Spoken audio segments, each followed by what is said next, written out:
Welcome to Hope for Everybody, a channel that exists to highlight people and places that are all about providing hope to people in need. Check out today's episode. My name's Charlie Holmes, Charlieholmes. Perfect. How did you come into contact with Hope Prison Ministry? It's funny. My wife actually heard Chandler on the radio about a year before I came in need. I'd gotten out of prison and I couldn't actually go home to be with my wife and kids at first, and I'm still not really home there yet. But we're working on a relationship and everything is going good. But I moved in with my uncle, which was about 2 hours away from them, and then his life situation happened where he needed to be able to bring his grandson in, and I couldn't be in the home and him get custody of his grandson, and so I needed to find a place. That was very awkward for him to ask me, but it was needed. And I told my wife, and she said, I heard about this guy on the radio. You should check out Hope Prison Ministries. And I looked up their website. Everything looks cool. Talked to him. I called him up, and these days you're surprised when you call somebody and you get a person on the phone, and it's actually the person who runs the ministry who answered the phone, Chandler, and talked to him, had a great conversation. And wound up there. It took a little while to get everything approved, for the transfer. Finally, it just happened.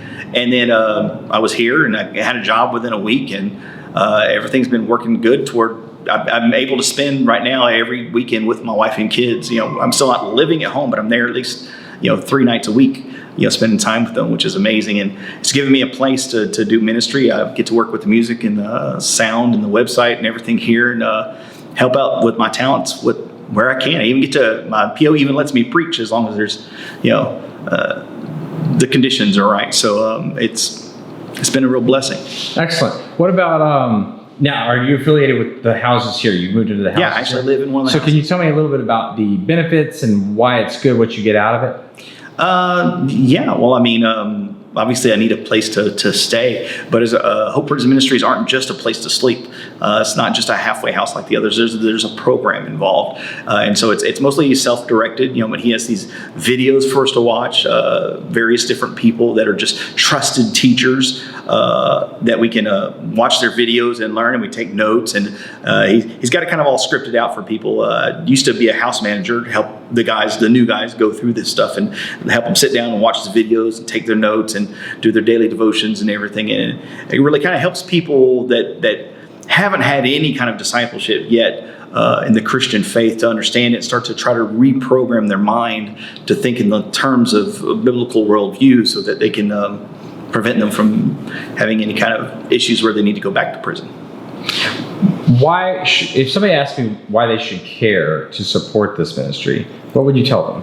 Oh my goodness. Obviously, it's important to me, but most people are shocked when I tell them that I got out of prison and there's all of these churches that won't let me come.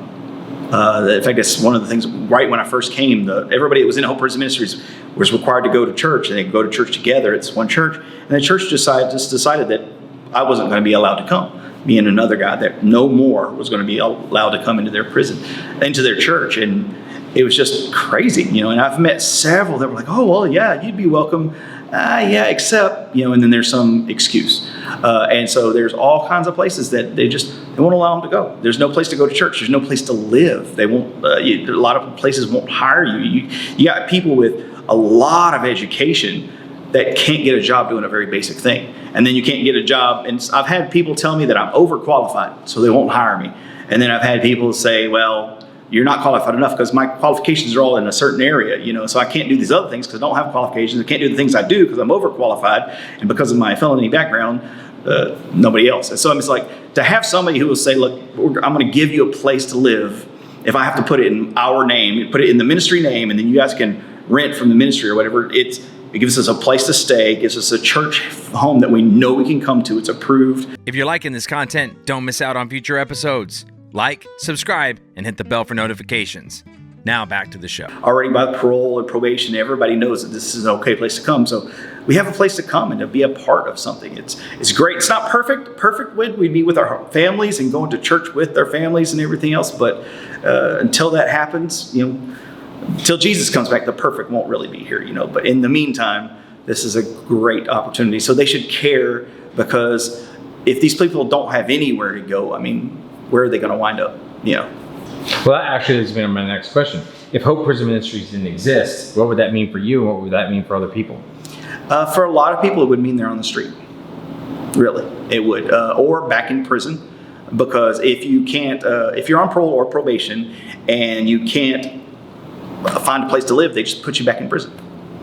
You got to be somewhere, and they can't trust that you're just out there living on. In Palapeno County, where I first went to, the PO actually told me, he said he's got some people, their address is under this bridge. And he'll go under that bridge to make sure they're there and everything's okay, every once in a while, because he's got to do a home visit. So that's their official home. And I don't know if Tarrant County allows people to do that like that did, because that's out in the country. But it's one of the best things to keep people from reoffending is to give them a regular life. Living under a bridge is not conducive to living a godly life. It could possibly happen. But if you want people to not run to a sinful lifestyle, then allow them to have family, allow them to have a job, allow them to have a home and a church, to be humans. So, excellent. Last question. Obviously, so we have a church here, and you're involved with this church. So tell me a little bit about what makes this church special and how that's come to be. Well, I've obviously said part of that. What makes this church special is just built into the fact that let me put it this way.